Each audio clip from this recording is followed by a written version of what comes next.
Now, as we contemplate this significant time in the history of the world and the Lord's charge to gather scattered Israel in preparation for the second coming of Jesus Christ, we, the First Presidency and Council of the 12 Apostles, issue the following proclamation.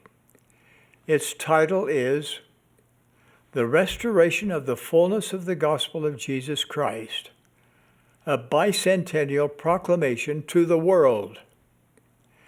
It is authored by the First Presidency and the Council of the 12 Apostles of the Church of Jesus Christ of Latter-day Saints.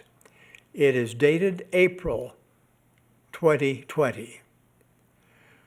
To prepare for today, I previously recorded this proclamation in the sacred grove where Joseph Smith first saw the Father and the Son.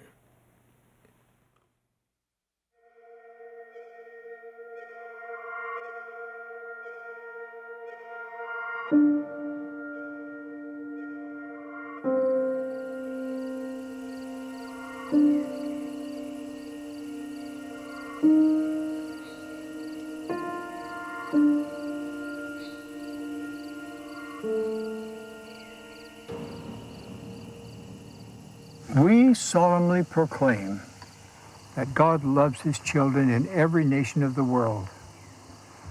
God the Father has given us the divine birth, the incomparable life, and the infinite atoning sacrifice of his beloved Son, Jesus Christ.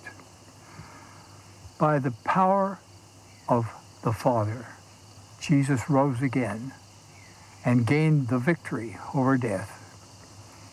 He is our Savior, our exemplar, and our Redeemer.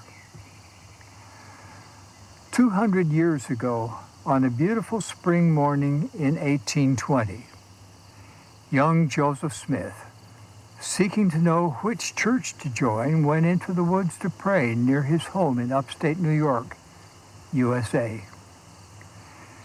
He had questions regarding the salvation of his soul and trusted that God would direct him. In humility, we declare that in answer to his prayer, God the Father and his Son, Jesus Christ, appeared to Joseph and inaugurated the restitution of all things as foretold in the Bible. In this vision, he learned that following the death of the original apostles, Christ's New Testament church was lost from the earth. Joseph would be instrumental in its return. We affirm that under the direction of the Father and the Son, heavenly messengers came to instruct Joseph and reestablish the church of Jesus Christ. The resurrected John the Baptist restored the authority to baptize by immersion for the remission of sins. 3 of the original 12 apostles, Peter, James, and John, restored the apostleship and keys of priesthood authority. Others came as well, including Elijah, who restored the authority to join families together forever in eternal relationships that transcend death. We further witness that Joseph Smith was given the gift and power of God to translate an ancient record, the Book of Mormon, another testament of Jesus Christ. Pages of this sacred text include an account of the personal ministry of Jesus Christ among people in the Western Hemisphere soon after his resurrection. It teaches of life's purpose and explains the doctrine of Christ, which is central to that purpose. As a companion scripture to the Bible, the Book of Mormon testifies that all human beings are sons and daughters of a loving Father in heaven, that he has a divine plan for our lives, and that his Son, Jesus Christ, speaks today as well as in days of old. We declare that the Church of Jesus Christ of Latter-day Saints organized on April 6, 1830, is Christ's New Testament church restored. This church is anchored in the perfect life of its chief cornerstone, Jesus Christ, and in his infinite atonement and literal resurrection. Jesus Christ has once again called apostles and has given them priesthood authority. He invites all of us to come unto him and his church to receive the Holy Ghost, the ordinances of salvation, and to gain enduring joy.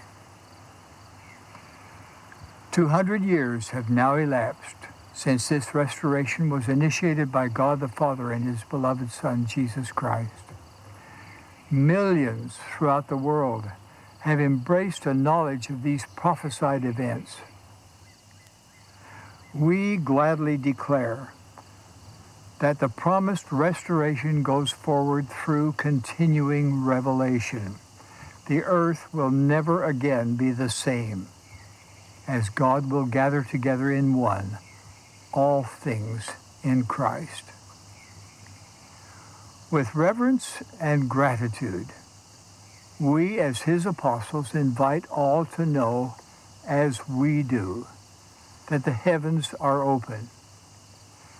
We affirm that God is making known his will for his beloved sons and daughters.